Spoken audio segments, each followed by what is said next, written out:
বন্ধুরা দেখুন রুট স্টকটা কতটা মোটা হয়েছে এই গাছটার, এবং তারপরে গাছের ওপরে এরকম সুন্দর ঝোপালো স্ট্রাকচার। এরকম স্ট্রাকচার করতে গেলে কিন্তু আজকের ভিডিওটা অবশ্যই আপনাদেরকে দেখতে হবে। নমস্কার বন্ধুরা, আর একটা গুরুত্বপূর্ণ বিষয় নিয়ে আজকের ভিডিও করতে চলেছি। অনেক দিনের একটা রিকোয়েস্ট ছিল বন্ধুদের যে বোগেনভিলিয়া গাছের স্টক কিভাবে আমরা মোটা করব বা তার কাণ্ড কিভাবে আমরা মোটা করব, এই বিষয়ে আমরা একটু আধটু আলোচনা বিভিন্ন ভিডিওতে করেছি, তবে আজকে এক্সক্লুসিভলি এই আলোচনাগুলো করব। দেখুন বন্ধুরা, পাশেই একটা গাছ আমি দেখাচ্ছি। এই গাছটার রুট স্টক কিন্তু যথেষ্ট মোটা, আমি পরে ক্লোজলি আপনাদের দেখিয়ে দেব। আরও বেশ কিছু গাছের ওপর আমি এক্সপেরিমেন্ট করেছি, সেই এক্সপেরিমেন্টগুলো আজকে আপনাদের সঙ্গে ফার্স্টে শেয়ার করব, তারপর আমি উপায়গুলো বলবো। বিভিন্ন উপায় অবলম্বন করে আমরা গাছের স্টক বা তার কাণ্ডকে মোটা করতে পারি, তবে এটা খুব একটা সহজ পদ্ধতি বা খুব তাড়াতাড়ি হয়ে যাবে এটা কিন্তু নয়। বন্ধুরা দেখুন, আর একটা গাছ দেখাচ্ছি, এটাও আন্ডার প্রসেসে রয়েছে। এই গাছটারও বয়স এখনও 1 বছর হয়নি। দেখুন বন্ধুরা, গাছের এর কাণ্ড কিন্তু ধীরে ধীরে মোটা হতে শুরু করেছে। যদি আমরা কাছ থেকে দেখি, এর কাণ্ড অনেক অংশেই মোটা হয়ে গেছে, এবং আরও একটা গাছ যদি সাইড থেকে তুলে দেখাই, এর কাণ্ডও কিন্তু মোটা হয়ে গেছে। এখানে যে গাছগুলো দেখছেন, আমি বলার আগেই আপনারা আন্দাজ করতে পারছেন গাছগুলোর প্যাটার্ন মোটামুটি একই রকম। গাছ বড় করা বা তার কাণ্ড মোটা করার ক্ষেত্রে কতগুলো বিষয় অবলম্বন করতে হয় সেগুলো এরপর আমি বিস্তারিত বলবো। চলুন আরও কয়েকটা গাছ ফার্স্টে আপনাদের দেখিয়ে নিই। বন্ধুরা, আর একটা গাছ দেখুন। এই গাছটা এইখান থেকে শুরু করেছি, একদম নিচ থেকে উঠে প্রায় আমার হাইটের কাছাকাছি পৌঁছে গেছে গাছটা, এবং এর রুট স্টকটা ভালোই বড় হওয়া শুরু করেছে। 1 বছর 2-3 মাস হবে এই গাছটার টোটাল এজ। এরপরে আর একটা গাছ রয়েছে আমার পাশেই। এই গাছটার বয়স প্রায় 3 বছর।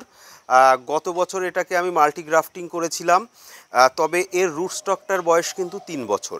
এখানেও যদি আমরা দেখি, এর রুট স্টক বেশ মোটা হয়ে গেছে, একদম কাছ থেকে আমি পরে দেখিয়ে দেব। এইবার এই গাছ মোটা হওয়ার পেছনে বা এর স্টক মোটা হওয়ার পেছনে কোন কোন বিষয়গুলো বিশেষভাবে আমাদের দেখা উচিত, সেই বিষয়গুলো একটু আমরা আলোচনা করে নেব। প্রথমত যে গাছগুলো আমি এখন দেখালাম, সেই গাছগুলো ম্যাক্সিমাম ক্ষেত্রে একই প্যাটার্নের। একই প্যাটার্ন অর্থাৎ হচ্ছে একটু বেশি হাইট নিয়ে গিয়ে তারপর সেইটাকে একটা নির্দিষ্ট আকার দেওয়ার চেষ্টা করা হয়েছে, এবং এখানে রুট স্টকটাকে ভালোভাবে ভিজিবল করা হয়েছে। এখানে একটা জিনিস ক্লিয়ার আপনারা হয়তো বুঝতে পাচ্ছেন যে এই রুট স্টকটা যদি মোটা করতে হয় তাহলে তার চারদিকে ক্লিয়ার থাকা প্রয়োজন। বলবো, এই গাছগুলো প্রস্তুতির সময়ই আমি এগুলোকে ফার্স্টে একটা র্যাপিড গ্রোথ দেওয়ার চেষ্টা করেছি। র্যাপিড গ্রোথ দিলে গাছগুলো ভালো বাড়তে থাকে। প্রথম থেকেই যদি আমরা কাটতে থাকি তাহলে গাছের স্টক সেভাবে মোটা হয় না। এটা আমার পার্সোনাল পর্যবেক্ষণ, অনেকে এটাতে দ্বিমত পোষণ করতে পারে। আমি আমার ব্যাখ্যাটা বলছি।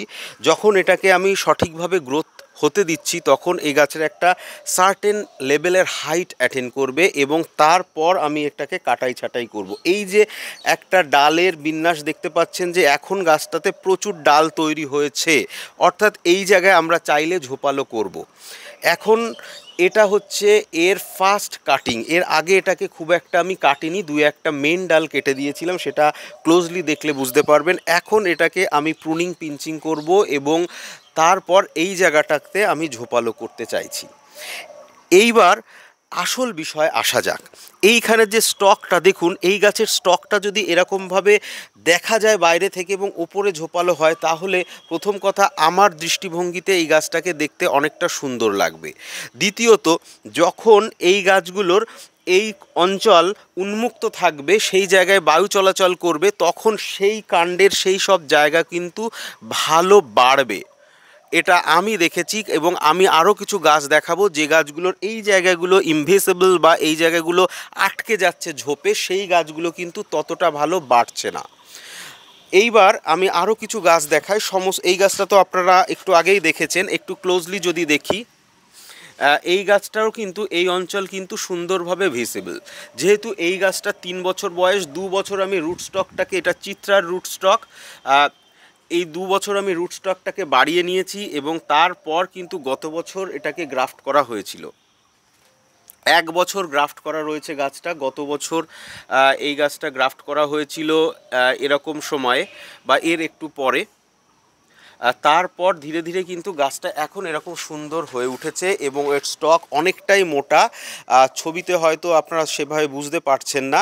আরও বেশ কিছু গাছ দেখায়। সমস্ত গাছ কিন্তু যখনই এর রুট স্টকটা ভালোভাবে ভিজিবল হবে তখনই রুট স্টকটা ভালোভাবে গ্রোথ হচ্ছে, সেটা আমি দেখেছি। দ্বিতীয় কথা হচ্ছে, এই গাছটা বা যে গাছগুলো আপনারা বড় করতে চান, তার রুট স্টকের গ্রোথটা ম্যাক্সিমাম পেতে চান, তাকে কিন্তু প্রথম গাছ নার্সারি থেকে আনার পর আমরা যেটুকু তাকে ধাতস্থ করার জন্য ছোট পটে দেওয়া প্রয়োজন সেরকম 2-3 মাস ছোট পটে দিয়ে তারপর কিন্তু বড় পটে শিফট করে দিতে হবে।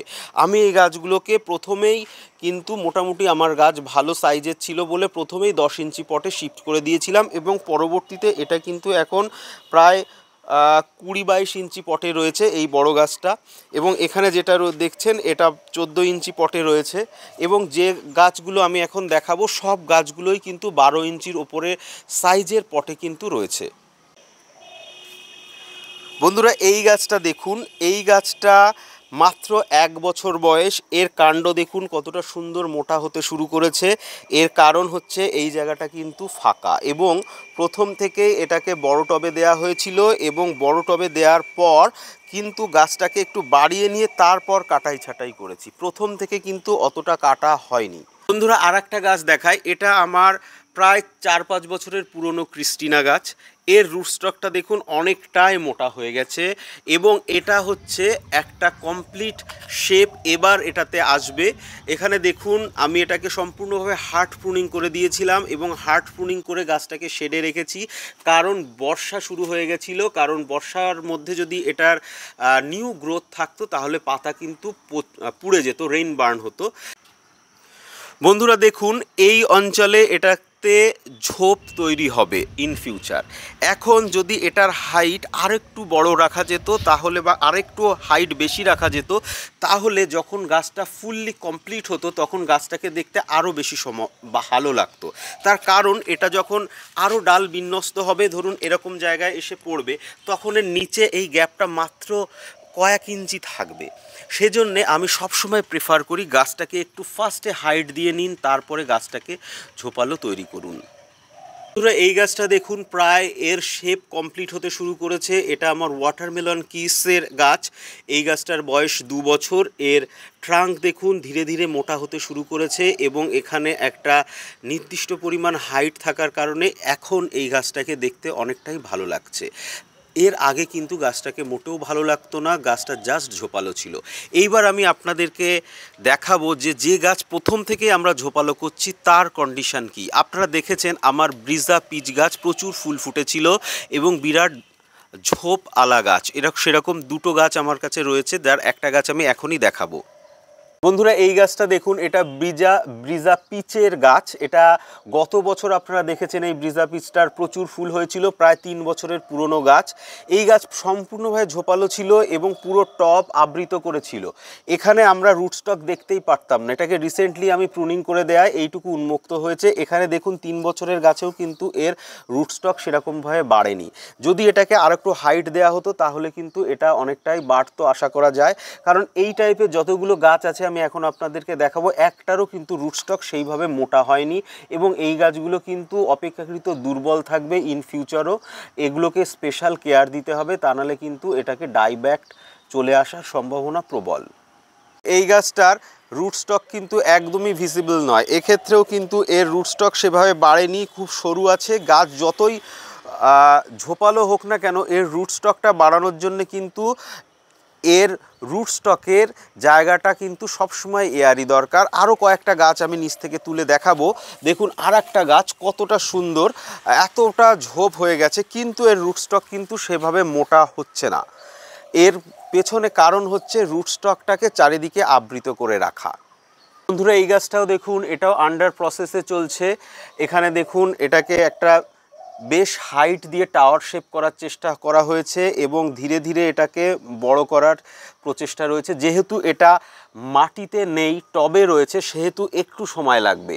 বন্ধুরা যদি আপনাদের গাছ মাটিতে রাখার প্রভিশন থাকে বা সেরকম অ্যাকোমোডেশন আপনাদের থাকে, গার্ডেনে জায়গা থাকে, তাহলে এই গাছটাকে যদি আমরা মাটি ধরিয়ে দিতে পারি কিছুদিন, অন্তত 6 মাস বা 1 বছর মাটি ধরিয়ে দিলাম, তাহলে দেখব যে এই রুট স্টকটা অনেক তাড়াতাড়ি বড় হবে এবং গাছের এই ডালগুলো সহজেই বড় হয়ে যাওয়ার পর আমাদেরকে সেটা মাটি থেকে তুলে রুট প্রুনিং এবং তার ওপরে গাছের ডালপালাগুলোকেও ধীরে ধীরে ছেটে আমাদেরকে পটে পরবর্তীতে যদি নিয়ে আসি, তাহলে কিন্তু খুব সহজেই এর স্টক আমরা মোটা পেয়ে যেতে পারি।